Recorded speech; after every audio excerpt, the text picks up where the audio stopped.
সারা আপনারা দিচ্ছেন, আল্লাহর কাছে আলহামদুলিল্লাহ। তবে আমরা কিন্তু এমপি পাচ্ছি না, আমরা মন্ত্রী পাচ্ছি না, আমরা কিন্তু প্রধানমন্ত্রী পাচ্ছি এই আসন থেকে। এটা কি আপনারা জানেন? আমরা কিন্তু প্রধানমন্ত্রী পাচ্ছি। আমরা আমাদের চেষ্টা থাকবে সকলে মিলে আপনারা হচ্ছে বিপুল ভোটে জয়যুক্ত করতে চাই আমাদের এই 6 আসন থেকে। আপনারা সবাই স্বতঃস্ফূর্তভাবে যে যার মধ্যে করে ভোটে নির্বাচনী কাজ করবেন ইনশাআল্লাহ। আপনারা রাজি তো? এই পর্যন্ত কথা বলে শেষ করলাম। সবাই ভালো থাকবেন ইনশাআল্লাহ। আসসালামু আলাইকুম। আগামীকাল আমাদের প্রাণ প্রিয় নেতা শহীদ রাষ্ট্রপতি জিয়াউর রহমানের উত্তরসূরি আপসহীন দেশনেত্রী বেগম খালেদা জিয়ার বড় সন্তান জনাব তারেক রহমান এই বগুড়াতে আসবে 17 বছর পর। এই তারেক রহমান এই বগুড়া সদর 6 আসন থেকে তাদের সিনেমতি ভোট করছে, যার পক্ষে আজকে আপনারা গণমিছিল করবেন। আগামীকাল তার জনসভা আছে বিকেল 5টায় আলতাফ খেলার মাঠে। আমি উদ্যোক্ত আহ্বান জানাবো আপনাদেরকে, আপনারা সবাই প্রত্যেককে আর একজন করে সঙ্গে করে নিয়ে এই ডবল হবে ইনশাআল্লাহ এখানে আসতে পারবে। আমরা আগামীকাল 5টায় এখান থেকে আলতাফ খেলার মাঠে যাব। আমাদের প্রাণ প্রিয় নেতা যতক্ষণ ভাষণ না দেবে ততক্ষণ আমরা আলতাফ খেলার মাঠে অবস্থান করব। এতে আপনাদের যত সমস্যা অসুবিধা আছে সেটা আমরা দেখবো। প্রস্তাব পায়খানার সব ব্যবস্থা আমরা করেছি। আরেকটি খুশির খবর হচ্ছে আগামী 30 তারিখ শুক্রবার, পরশুদিন, কালকের দিন পর আগামী শুক্রবার পরশুদিন 30 তারিখ 30শে জানুয়ারি সকাল 10টায় তারেক রহমান আমাদের এই কালীতলায় আসবে। আপনাদের কিছু আগে দেখতে ইচ্ছা হবে? আপনারা সকালে 10টার মধ্যে কালীতলা এসে রাস্তার ধারে দাঁড়াবেন। তারেক রহমান সকাল 10টায় কালীতলা আসবে। সেই আশাবাদে এবার চেয়ারম্যানের প্রতি ঈর্ষান্বিত হয়ে তারা বিভিন্ন প্রকার অপপ্রচার চালাচ্ছে। আপনারা জানেন এই তারেক রহমান হচ্ছে এমন একজন ব্যক্তিত্ব সম্পন্ন ব্যক্তিত্ব যিনি কিনা হ্যামিলনের বাঁশিওয়ালার সঙ্গে তুলনা করা যায়। উনি যখনই যেই দিক দিয়ে যাচ্ছেন সেখানে লক্ষ লক্ষ মানুষ সমাগম হচ্ছে।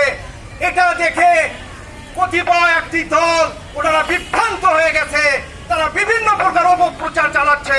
আগামী দিনে 12 তারিখে আমরা ইনশাআল্লাহ সবাই ভোটের মাধ্যমে তাদেরকে দাঁত ভাঙা জবাব দেব ইনশাআল্লাহ। আমরা আজকে এই সমাবেশ থেকে প্রতিজ্ঞাবদ্ধ হব বগুড়ার মাটি থেকে গোটা বাংলাদেশের মধ্যে সবচেয়ে বিপুল পরিমাণে ভোটে দিয়ে আমরা এই তারেক রহমানকে আমরা ক্ষমতা আসীন করব, এই আশাবাদ ব্যক্ত করে আমি আমার সংক্ষিপ্ত বক্তব্য শেষ করছি। আল্লাহ হাফেজ। শহীদ জিয়া অমর হোক, খালেদা জিয়া অমর হোক, তারেক রহমান জিন্দাবাদ। আজকে আমাদের যে মা বোনেরা যে সারা দেশে সত্যি আমরা আশ্চর্য, আমরা খুবই ঈর্ষান্বিত। ইনশাল্লাহ আমরা 12 তারিখের জন্য আমাদের কোনো চিন্তা থাকবে না। এরকম আমরা ধারাবাহিকভাবে যদি ধরে রাখতে পারি যে আজকের এই নির্বাচনী প্রচারণায় আমাদের যে মা বোনেরা 1 নম্বর এবং 3 নম্বর ওয়ার্ডের যে সমস্ত যারা আমাদের সঙ্গে শরিক হয়েছে, আমি বেশি তাদের সামনে কিছু বলবো না, এই কারণে তারা ক্লান্ত। অনেক প্রায় 4-5 কিলোমিটার এবং তারা ঘোরাঘুরি করেছে। আপনাদের কাছে আমাদের একটা সতর্ক বাণী, যেটা হলো কি ধর্ম ব্যবসায়ীরা ধর্ম ব্যবসায়ীরা কিছু মেয়ে ছেলেরা বেহেশত এবং দোজক বেহেশতের কথা বলে আপনাদেরকে বিভ্রান্ত করতেছে। দোজক এবং বেহেশতের মালিক কে?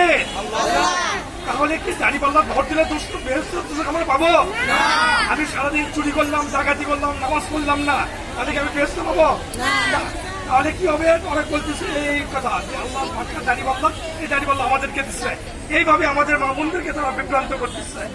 আপনারা ওদের ওই বিভ্রান্তি আপনারা জড়িত হবেন না। আর আমাদের যে ওয়ার্ড বিএনপি সেক্রেটারি যে কথা বললো ওরা একটু মনে রাখবেন। আগামীকাল আমরা 5টায় আমরা যশোরে যাবো। আমাদের একটা জায়গা থাকবে নির্ধারিত, ওখানে অনেক কিছু আমাকে থাকবে। আমাদের কোনো সমস্যা আল্লাহর মতো হবে না, তাদেরকে আমরা সুরক্ষিত করার জন্য। আর 30 তারিখ সকাল 10টায়, আজ থেকে 17-18 বছর আগে তারেক রহমান যখন এই মাধ্যমে রাস্তা করে গেছে, এত দেখেনি, উনি বনানী টু মার্ডেলিয়া রাস্তা দেখবেন এবং এই রাস্তাটা কি অবস্থায় আসছে আপনারা আর একটু কষ্ট করবেন। আর এই কষ্টটা আপনাদের 12 তারিখ পর্যন্তই করতে হবে। আপনারা আমাদের সঙ্গে থাকবেন, আসবেন এবং আগামীতে যদি আমরা যে ফ্যামিলি কার্ড বা কৃষক কার্ড বা শিক্ষা যা পাবো, যেটা গেলে পরে আপনার মহিলার মেয়ের মানুষরা যে বাড়ির মুরব্বী তারা প্রতি মাসে 2 থেকে 2.5 টাকা পাবে আজীবনের মতো। আমরা চেষ্টা করবো এই যে যারা মাঠে পর্যন্ত আমাকে সঙ্গে আসছে তাদেরকে আমরা